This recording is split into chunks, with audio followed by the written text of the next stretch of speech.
UP police constable री exam के लिए यूपी जीके सबसे बड़ा सिरदर्द होता है विद्यार्थियों के लिए। तो आज के इस वीडियो में यूपी जीके का प्रैक्टिस सेट 1 हम कराने वाले हैं, जिसमें हम प्रीवियस ईयर में पूछे गए महत्वपूर्ण प्रश्नों के सॉल्यूशन आपको कराने वाले हैं। बेहतरीन वीडियो है, पूरी वीडियो देख लीजिएगा, यूपी पुलिस कांस्टेबल एग्जाम के लिए बहुत ही इंपॉर्टेंट है। चलिए शुरुआत करते हैं इस बेहतरीन सी वीडियो की।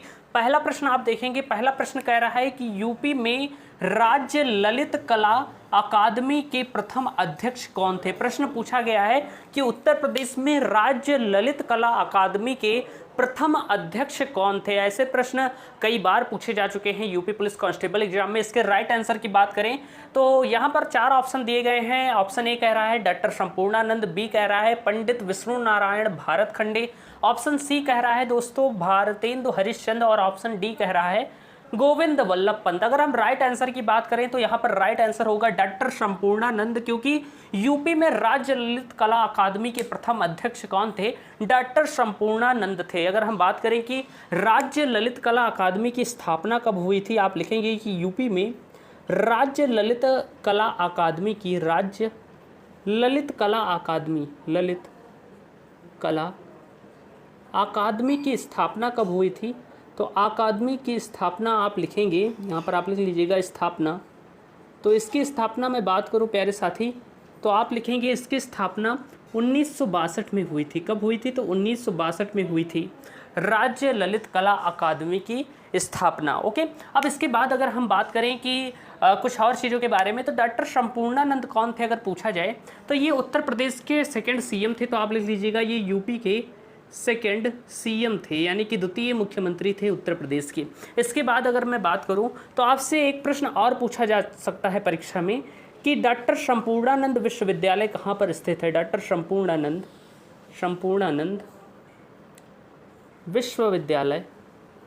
विश्वविद्यालय कहाँ स्थित है, ये प्रश्न पूछा जा सकता है। तो डॉक्टर संपूर्णानंद विश्वविद्यालय वाराणसी में आपका स्थित है, आप इसे नोट कर लीजिएगा। इसके बाद अगर मैं बात करूं, एक प्रश्न और कई बार पूछा गया है, उसे भी आप लिख लीजिएगा मेरे प्यारे दोस्त। कहा गया है कि डॉक्टर संपूर्णानंद कारागार विश्वविद्यालय कहाँ पर स्थित है। कारागार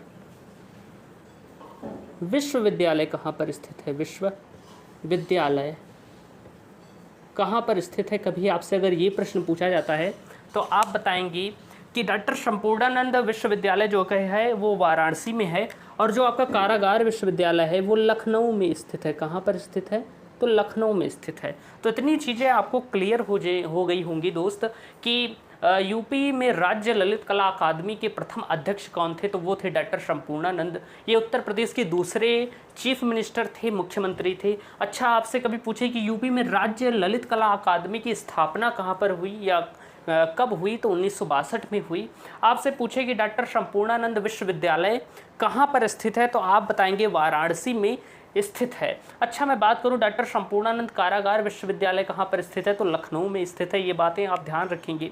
अच्छा, मैं पूछूं कि ललित कला अकादमी का जो मुख्यालय है वो कहाँ पर स्थित है उत्तर प्रदेश में, तो आप लिख लेंगे कि इसका मुख्यालय कहाँ पर स्थित है, तो ये लखनऊ के बारादरी में स्थित है। लखनऊ के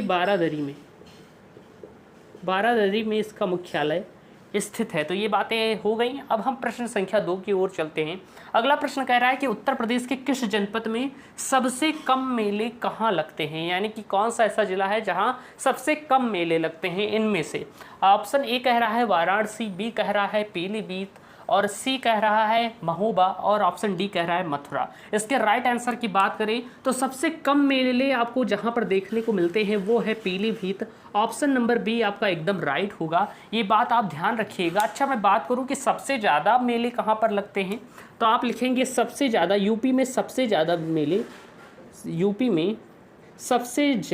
मेले कहाँ पर लगते हैं अगर पूछा जाए कभी भी परीक्षा में, क्योंकि ये प्रश्न कई बार पूछा भी जा चुका है। तो जो चीज़ मैं एक्सप्लेन करते हुए बता रहा हूँ उसे भी आप नोट कर लीजिएगा।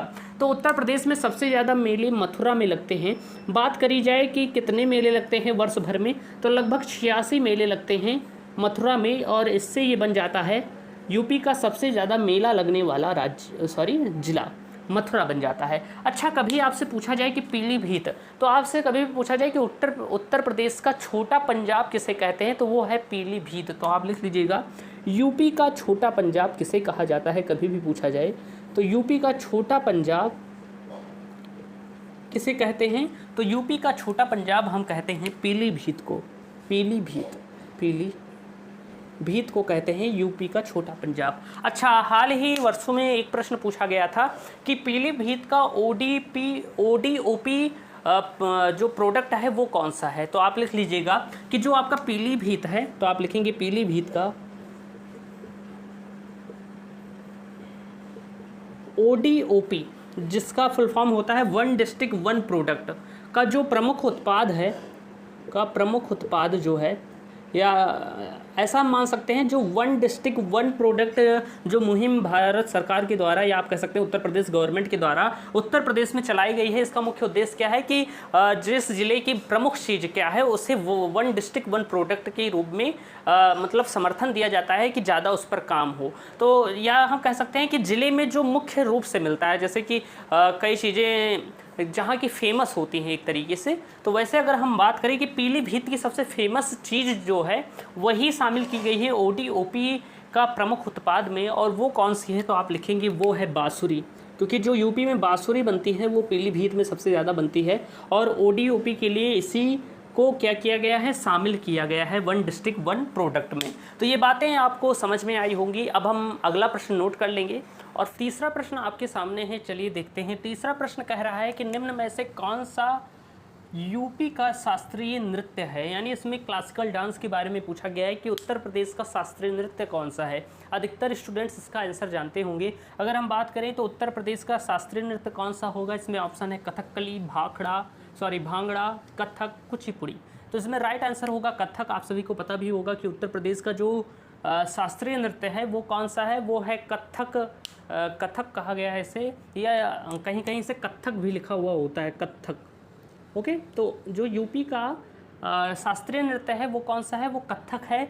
अगर मैं बात करूं कि इसका विकास कहाँ पर हुआ, इसकी शुरुआत कहाँ पर हुई, तो आप लिखेंगे कि उत्तर प्रदेश के जो शास्त्रीय नृत्य है दोस्त, जिसका नाम है कथक, इसका विकास अवध के अंतिम नवाब वाजिद अली शाह के दरबार में हुआ था। तो आप लिख लीजिएगा, साथ में नोट करते हुए चलिए तो आपको समझ में आएगा मैंने क्या बोला है कि जो कथक है इसका विकास कहाँ पर हुआ। तो इसका विकास हुआ है अवध के अंतिम नवाब, अवध यानी कि जो लखनऊ क्षेत्र है, और अवध के अंतिम नवाब जिनका नाम है वाजिद अली शाह, अंतिम नवाब वाजिद अली शाह, आप लिखेंगे वाजिद अली शाह के दरबार में, अली शाह के दरबार में, अली शाह के दरबार में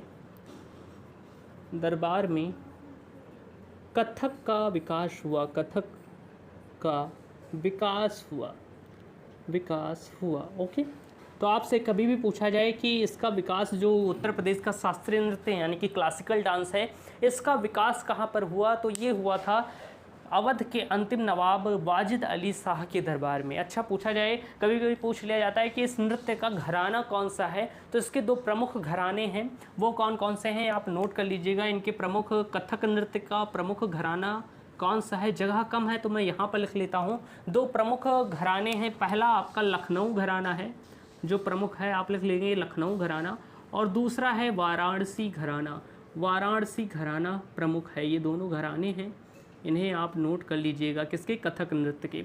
अच्छा, परीक्षा में कई बार पूछा जाता है कि कथक के प्रमुख कलाकार कौन से हैं, तो हम यहाँ पर लिख लेंगे कुछ प्रमुख कलाकारों के नाम। जो कथक के प्रमुख कलाकार है, कथक जो शास्त्रीय नृत्य है, इसके प्रमुख कलाकार कौन कौन से हैं, कलाकार कौन कौन से हैं, तो आप लिख लीजिएगा कि इसके प्रमुख कलाकार कौन कौन से हैं। अगर हम बात करें तो पहला नाम आप लिख लीजिएगा लच्छू महाराज। आप ये ध्यान रखिएगा कि जो कथक के प्रमुख कलाकार हैं उनके लास्ट में महाराज जरूर लगा हुआ होता है, तो ये बात आप ध्यान रखेंगे। तो परीक्षा में अगर आपको कुछ नहीं याद आया, यही याद आ गया महाराज, तो आप उससे सही आंसर दे देंगे। तो पहला आप लच्छू महाराज लिखेंगे, दूसरा आप लिखेंगे शंभू महाराज, जो इसके प्रमुख कलाकार थे, तो शंभू महाराज लिख देंगे, शंभू महाराज। इसके बाद अगर मैं बात करूं तीसरा, तो आप लिखेंगे बिरजू महाराज, एक फेमस कलाकार थे इसके, तो आप इनका भी नाम लिख लेंगे, बिरजू महाराज। और अगर हम बात करें लक्षु महाराज, शंभू महाराज, बिरजू महाराज, चौथा नाम आप लिख लेंगे विद्यादीन महाराज, विद्यादीन महाराज, विद्यादीन महाराज लिख लेंगे, विद्यादीन महाराज, विद्यादीन महाराज। ओके, तो आई होप आपको ये समझ में आया होगा। मैंने आपको बताया कि निम्न में से कौन सा यूपी का शास्त्रीय नृत्य है, तो आप सभी जानते होंगे कि कथक उत्तर प्रदेश का शास्त्रीय नृत्य है। इसका विकास कहाँ पर हुआ, तो अवध के अंतिम नवाब वाजिद अली शाह के दरबार में कथक का निर्माण हुआ था या विकास हुआ था, यानी कि इनके दरबार में ही कथक किया जाता था और यहीं से इसका विकास प्रारंभ हुआ। इसके प्रमुख घराने होते हैं, जो नर्तक होते हैं उनके घराने होते हैं। घराना कौन सा है, तो वैसे हम बात करेंगे लखनऊ घराना और वाराणसी घराना जो है उनके लिए फेमस है। अच्छा, अगर मैं बात करूं कि इसके जो कथक शास्त्रीय नृत्य है इसके प्रमुख कलाकार कौन कौन से हैं, तो पहला लक्षु महाराज, शंभू महाराज, बिरजू महाराज और विद्यादीन महाराज इसके प्रमुख कलाकार हैं। विद्यादीन लिखा हुआ है, आप लिख लीजिएगा। इसके बाद अगर मैं बात करूं, अगला प्रश्न कह रहा है कि निम्न में से कौन सा राज्य 5 अंतर्राष्ट्रीय हवाई अड्डों वाला भारत का एकमात्र राज्य बनने जा रहा है। प्रश्न पूछा गया है कि इन चारों में से कौन सा ऐसा राज्य है जो 5 अंतर्राष्ट्रीय हवाई अड्डों वाला एकमात्र भारत का राज्य बनने जा रहा है। परीक्षा में प्रश्न ऐसे पूछा जाता है, ये करंट अफेयर्स से रिलेटेड प्रश्न है, बहुत इंपॉर्टेंट प्रश्न है। इन सभी प्रश्नों को आप नोट करके अच्छे से लिख लीजिएगा और इसका टेलीग्राम पर आपको मैं PDF प्रोवाइड कर दूंगा। ओके, और अगर आप चाहते हैं कि ऐसी सीरीज और बनाई जाए तो कमेंट बॉक्स में कमेंट जरूर करिएगा। अच्छा, मैं बात करूँ, ऑप्शन दिया गया है महाराष्ट्र, उत्तर प्रदेश, राजस्थान, मध्य प्रदेश। तो अगर मैं बात करूं कि इसका राइट आंसर क्या होगा, तो इसका राइट आंसर होगा उत्तर प्रदेश, क्योंकि उत्तर प्रदेश 5 अंतर्राष्ट्रीय हवाई अड्डों वाला भारत का एकमात्र राज्य बनने जा रहा है। अब मैं इतना ही कराकर नहीं छोड़ूंगा, मैं आपको बताऊंगा कि वो 5 अंतर्राष्ट्रीय हवाई अड्डा कौन से हैं, क्योंकि परीक्षा में इनसे भी प्रश्न पूछा जा सकता है कि आपको हवाई अड्डा का नाम दे दे और कह दे ये कहाँ पर स्थित है, किस जनपद में स्थित है, और आपसे पूछ लिया जाए तो कहीं भी गलती ना होने पाए, तो मैं आपको बताऊंगा कि आखिर ये 5 अंतर्राष्ट्रीय हवाई अड्डों के नाम कहाँ हैं और ये कहाँ पर स्थित है, नाम क्या है और कहाँ पर स्थित है। तो आप मेरे साथ नोट करते हुए चलेंगे। अगर मैं बात करूँ पहले हवाई अड्डा की, तो आप लिखेंगे पहला हवाई अड्डा, अगर हम बात करें तो आप लिखेंगे महर्षि वाल्मीकि हवाई अड्डा, महर्षि वाल्मीकि अंतर्राष्ट्रीय हवाई अड्डा, अंतर्राष्ट्रीय हवाई अड्डा। पहला हवाई अड्डा जो है वो महर्षि वाल्मीकि अंतर्राष्ट्रीय हवाई अड्डा है। अगर मैं बात करूं कि आखिर ये कहाँ पर स्थित है, तो आपका महर्षि वाल्मीकि अंतर्राष्ट्रीय हवाई अड्डा आप लिखेंगे अयोध्या में स्थित है। आप सभी को पता होगा, अभी 6 से 7 महीने पहले इसकी बहुत ज़्यादा चर्चा हो रही थी जब राम मंदिर का उद्घाटन होने वाला था। अयोध्या जो मेरे घर से बहुत ही नज़दीक है, यानी कि यहाँ से मुश्किल से 50 किलोमीटर की दूरी पर है अयोध्या, जहाँ मैं गोंडा शहर में रह रहा हूँ, तो ये मेरे बगल में स्थित है। तो मुझे पता है महर्षि वाल्मीकि अंतर्राष्ट्रीय हवाई अड्डा कहाँ पर स्थित है, तो अयोध्या में स्थित है। अच्छा, ये हो गया आपका पहले नंबर का हवाई अड्डा। अगर मैं बात करूँ दूसरे हवाई अड्डे की, तो दूसरा आप लिखेंगे लाल बहादुर शास्त्री अंतर्राष्ट्रीय हवाई अड्डा, लाल बहादुर शास्त्री अंतर्राष्ट्रीय हवाई अड्डा आप अपने हिसाब से लिख लीजिएगा। और अगर मैं बात करूं कि ये कहाँ पर स्थित है, तो आप लिखेंगे कि ये आपका स्थित है वाराणसी में। कहाँ पर स्थित है, तो वाराणसी में ये आपका स्थित है। इसके बाद मैं तीसरे हवाई अड्डे की बात करूं, तो तीसरा आप लिखेंगे चौधरी चरण सिंह अंतर्राष्ट्रीय हवाई अड्डा, चौधरी चरण सिंह अंतर्राष्ट्रीय हवाई अड्डा कहाँ पर स्थित है। तो अगर मैं इसकी बात करूं कि चौधरी चरण सिंह अंतर्राष्ट्रीय हवाई अड्डा कहाँ पर स्थित है, तो आप नोट कर लीजिएगा, ये आपका लखनऊ में स्थित है। कहाँ पर स्थित है, लखनऊ में स्थित है। आप चाहें तो इतनी चीज़ें नोट करते हुए चलिए, बेहतर तरीके से मैं आपको सारी चीज़ें बताने की कोशिश कर रहा हूँ। इसके बाद मैं बात करूँ तीसरा हवाई अड्डा जो प्रमुख है वो है जेवर हवाई अड्डा, जेवर अंतर्राष्ट्रीय हवाई अड्डा, जेवर अंतर्राष्ट्रीय हवाई अड्डा आप लिख लीजिएगा। जेवर अंतर्राष्ट्रीय हवाई अड्डा गौतम बुद्ध नगर में स्थित है। कहाँ पर स्थित है, तो गौतम बुद्ध नगर में स्थित है, गौतम बुद्ध नगर में स्थित है, गौतम बुद्ध नगर में स्थित है। अच्छा, इसके बाद मैं बात करूँ तीसरा ये चौथा था आपका। अगर मैं 5वें अंतर्राष्ट्रीय हवाई अड्डा की बात करूँ, तो 5वां आपका हो जाएगा कुशीनगर अंतर्राष्ट्रीय हवाई अड्डा, कुशीनगर अंतर्राष्ट्रीय हवाई अड्डा, जो कि आपका कहाँ पर स्थित है, तो ये आपका कुशीनगर में स्थित है। कहाँ पर स्थित है, तो कुशीनगर में स्थित है। तो मैंने बता दिया साथ साथ कि परीक्षा में कभी भी ऐसा प्रश्न पूछा जाता है कि कौन सा ऐसा राज्य है जो 5 अंतर्राष्ट्रीय हवाई अड्डों वाला राज्य बनने जा रहा है, एकमात्र भारत का राज्य, तो वो है उत्तर प्रदेश। इसके कौन कौन से हवाई अड्डे हैं? पहला आपका महर्षि वाल्मीकि अंतर्राष्ट्रीय हवाई अड्डा है जो कि अयोध्या में स्थित है, आपको पता है। लाल बहादुर शास्त्री अंतर्राष्ट्रीय हवाई अड्डा वाराणसी में स्थित है। चौधरी चरण सिंह अंतर्राष्ट्रीय हवाई अड्डा लखनऊ में स्थित है। जेवर अंतर्राष्ट्रीय हवाई अड्डा गौतम बुद्ध नगर में स्थित है। और इसके बाद मैं बात करूं कुशीनगर अंतर्राष्ट्रीय हवाई अड्डा जो कि आपका कुशीनगर में स्थित है। तो ये सारी चीज़ें हो गई यहाँ पर, बेहतर तरीके से मैंने आपको अच्छे तरीके से इसे भी समझा दिया है।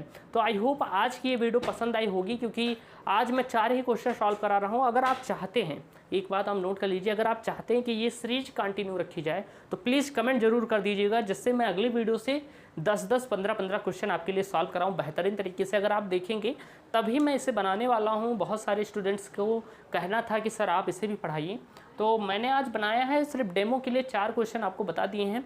लेकिन अगर आप चाहते हैं कि इसी तरीके से मैं ये सीरीज कंटिन्यू रखूँ तो कमेंट जरूर कर लीजिएगा। मिलते हैं अगली वीडियो में, तब तक के लिए जय हिंद, वंदे मातरम।